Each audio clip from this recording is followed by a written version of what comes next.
조사에 따르면 청소년들은 매주 38시간에서 40시간 정도 스마트폰을 본다고 합니다. 법정 근로시간이 40시간인 걸 감안해보면 이 수치는 굉장히 높은 거죠. 청소년들의 스마트폰 사용이 늘어나면서 마약 중독자가 줄었다는 미국발 기사도 있는 걸 보면 이 스마트폰의 중독성이 엄청난 겁니다. 시간만 많은 게 문제가 아니죠. 내용도 문제가 될 수 있습니다.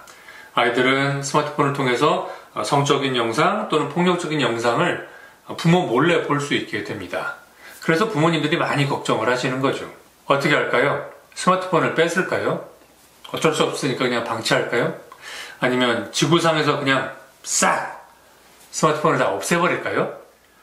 저는 지난주 일산의 한 교회 초청으로 학부모 대상 강의를 했습니다. 이 스마트폰 중독 예방이라는 주제로 말이죠.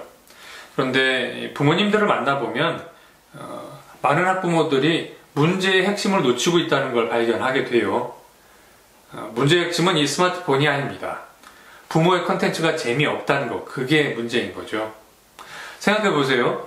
스마트폰으로 사람들, 우리 아이들의 눈과 귀를 사로잡아서 돈을 벌려고 하는 사람은 정말 죽기 살기로 열심히 노력하고 있는데 부모들은 방심하고 있는 거, 이게 진짜 문제입니다.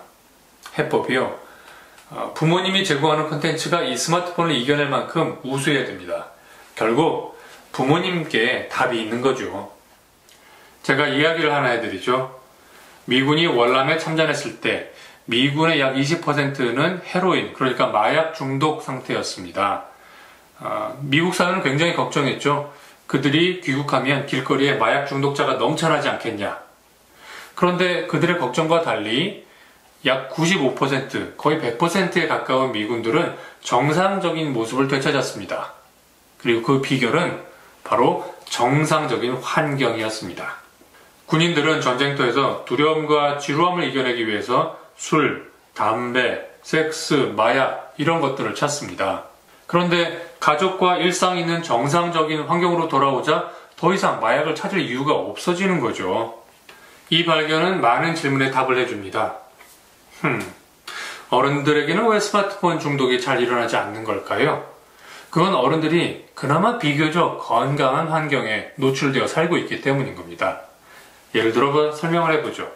제 경우는 어렸을 때 아날로그 환경에서 자랐습니다.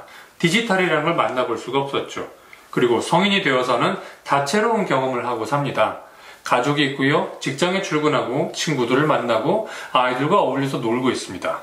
스마트폰에 빠질 이유가 없는 거죠. 반면 우리 자녀들의 환경은 어떤가요? 먼저 학교. 학교는 사실 상당히 억압적인 환경입니다. 그래서 한 건축 전문가는 학교 건물의 구조가 교도소와 크게 다를 바 없다, 이렇게까지 단언하고 있고요. 또 그게 사실이기도 합니다. 그리고 우리 자녀들에게 다채로운 경험이 부족한 것도 하나의 문제죠.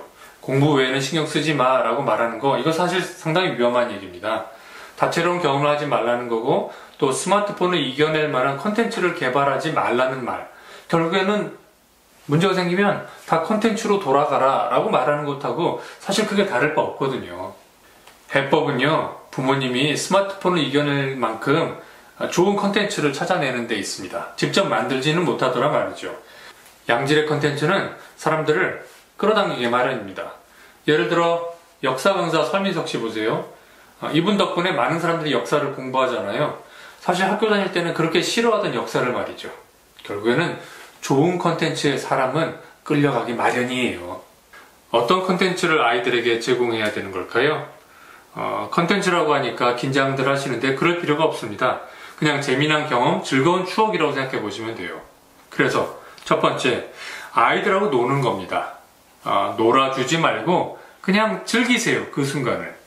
예를 들면 아이들하고 함께 산길을 걷고 배드민턴을 하고 영화를 보고 또 맛있는 음식을 찾아 먹는 겁니다. 아빠하고 놀면 즐거워라는 생각을 심어주는 겁니다. 두 번째, 아이들 한번 따라가 보세요. 무슨 말인고 하니 아이들의 관심사에 관심을 보이는 겁니다. 함께 유튜브를 보고 아들과는 게임을 하고요. 또 딸하고는 이렇게 화장도 같이 해보고 노래도 같이 듣고 가수 흉내를 내면서 춤도 춰보고요.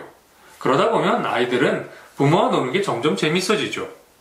그리고 나면 세 번째, 이제 아이들을 부모 곁으로 끌어당겨 보세요. 즉, 친구들은 줄 수 없는데 부모만 줄 수 있는 아주 독특한 경험을 제공하는 겁니다. 예를 들면 여행 같은 게 될 수 있겠죠. 또는 이런 건 어떠세요? 학원을 빼먹고 놀러 가는 거예요. 아빠가 또는 엄마가. 이거 자기들이 그냥 하면 문제가 되지만 부모가 그렇게 하자고 하면 그건 문제될 게 없잖아요. 누가 그걸 가지고 혼내겠어요? 부모가 시켰는데. 그러니까 부모님이 가끔 작은 일탈을 아이들하고 해보는 거예요. 얼마나 재밌습니까? 여러분도 그렇게 느끼지 않으시겠어요? 앞선 세 가지를 모두 하고도 아이가 여전히 스마트폰에만 매달린다? 그러면 이제 전문가를 찾아가고 병원 문턱을 넘어야 되죠. 하지만 그런 일은 없을 겁니다. 마치 대부분의 미군들이 돌아와서 마약 중독자로 남지 않았던 것과 마찬가지로 우리 아이들도 건강한 환경 속에 다시 돌아오면요, 건강해질 겁니다. 한번 믿어보시죠.